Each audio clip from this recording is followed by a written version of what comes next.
Salut Bérénice. Salut Abigail. Ça va? Ça va et toi? Très bien, ouais. Alors, tu nous emmènes où? Ben, je vais vous emmener dans ma chambre pour vous montrer un peu mes fringues et ma façon de m'habiller. Ok, on y va? Allez, Ok. je te suis. Dans mon placard, en fait, on trouve un peu de tout. On trouve ce que je suis aujourd'hui, c'est-à-dire des pièces assez basiques, très confortables, avec des rayures, des couleurs, pas une grosse amplitude de couleurs, du blanc, du bleu marine, du rouge à la limite et beaucoup de noir.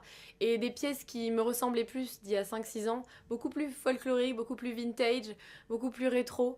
J'en ai éliminé beaucoup au fur et à mesure, j'en ai donné à beaucoup d'amis, mais il en reste parce que forcément il y avait des coups de cœur sur des pièces où même si je ne l'aimais pas, même, j'ai besoin de les garder près de moi. Tu me montres? Ouais. Alors, on va partir sur une pièce vraiment vintage que j'ai dû commander sur Etsy il y a quelques années.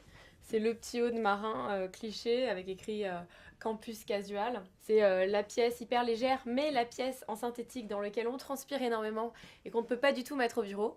Donc, un classique que je n'ai jamais mis finalement.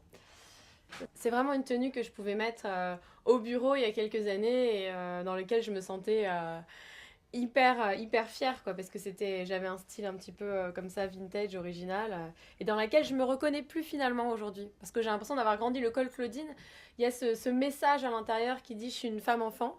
Aujourd'hui j'ai quasiment 30 ans, je me sens plus femme enfant en fait, ça c'est plus moi en fait.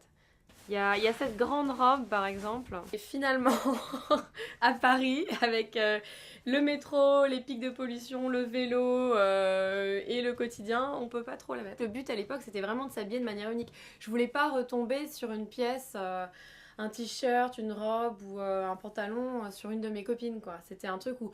C'est aussi un truc d'ado de se sentir unique, quoi.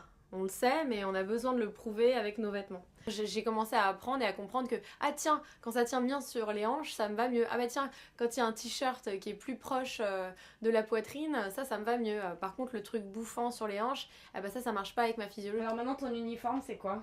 Alors mon uniforme, ça va être vraiment genre une chemise comme ça, par exemple, le marine, avec un petit col. Alors on a quitté le col rond pour le col droit.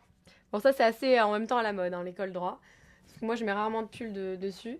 Donc une chemise comme ça, avec un jean slim. Donc ça j'en ai une batterie, donc je peux même plus les compter.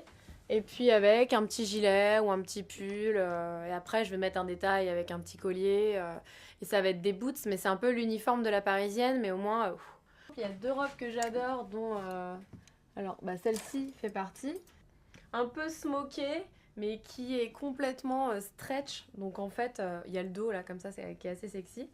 Donc en fait, on est super bien dedans. On peut manger avant d'aller danser, il n'y a pas de problème, le ventre va pas être serré. Il y a un joli décolleté, tu mets ça avec un collant et des boots et puis ça marche très bien quoi. Plus tard, je pense que je vais mélanger les pièces de petits créateurs, si j'ai les moyens, avec des pièces plus basiques. Sauf qu'aujourd'hui, je n'ai pas le moyen. Donc peut-être que dans quelques années, j'aurai la chance d'accéder à des vide dressing, des trucs de créateurs un peu où je pourrais mixer justement les casuals avec ce côté un peu original qui à la base me définit plus. Parce que je me vois pas à 40 ans encore faire les guérissoles, les friperies, etc. Je trouve que ça serait un petit peu un sujet.